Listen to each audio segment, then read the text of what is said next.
এরপর নেস্ট যখন ঘরে ফেরে তার কাছে ফ্ল্যাম নামের একটি ছেলে আসে।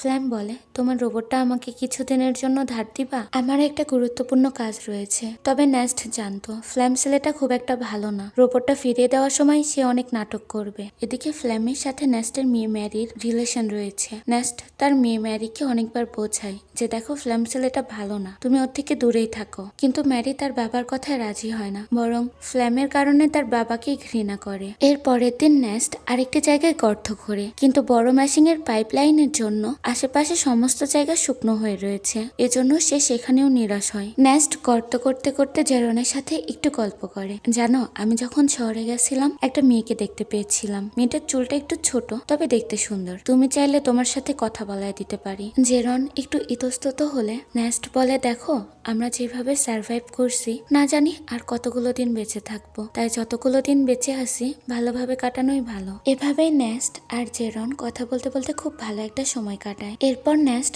ঘরে আসলে ম্যারি বলে, আমার টাকা চাই বাবা, আমি ফ্ল্যামের সাথে যাচ্ছি, আমার এখানে দম বন্ধ হয়ে যাচ্ছে। নেস্ট বলে, দেখো আমরা তোমাকে ছোটবেলা থেকে মানুষ করছি, তোমাকে সমস্ত কিছু দিয়ে ভালো রাখার চেষ্টা করছি, তারপরও তুমি এমন কথা বলো। উপর থেকে ম্যারি বলে, আমরা এখানে বসবাস করছি না বাবা, আমরা এখানে সার্ভাইভ করছি, আমার এমন জীবন চাই না। এরপর ম্যারি জেরনের কাছে গিয়েও পাগলামি শুরু করে। জেরন ওর কাছে থাকা টাকাগুলো সব দিয়ে দেয়। ম্যারি চলে যেতে চাইলে নেস্ট ওকে বোঝায়। ম্যারিকে অনেকবার বোঝানোর পরেও নেস্ট ব্যর্থ হয়। তখন নেস্ট ম্যারিকে একটি রুমের মধ্যে বন্দি করে জানালাতে পেরেক মেরে দেয়, যেন ম্যারি ফ্ল্যামের সাথে যেতে না পারে। এরপর নেস্ট সাপ্লাইয়ের জন্য যখন শহরে যাচ্ছিল, সে তার গ্যারেজে যেয়ে দেখে তার রোবটটি নেই। এটা দেখে সে অনেক টেনশনে পড়ে যায়। সে বুঝতে পারে এই কাজটা ফ্ল্যাম ছাড়া আর কেউ করতে পারে না। তাই সে দ্রুত ওয়াটারম্যানদের কাছে যায়, যেন সে তাদেরকে জিজ্ঞাসা করতে পারে যে ফ্ল্যাম এখানে এসেছিল কিনা। তবে সে সেখানে পৌঁছাতেই ওয়াটারম্যানরা তার উপরে আক্রমণ করে এবং তাকে মারধর করতে করতে বলে, তুমি আমাদের সাপ্লাই কোথায় বেচে দিয়েছো?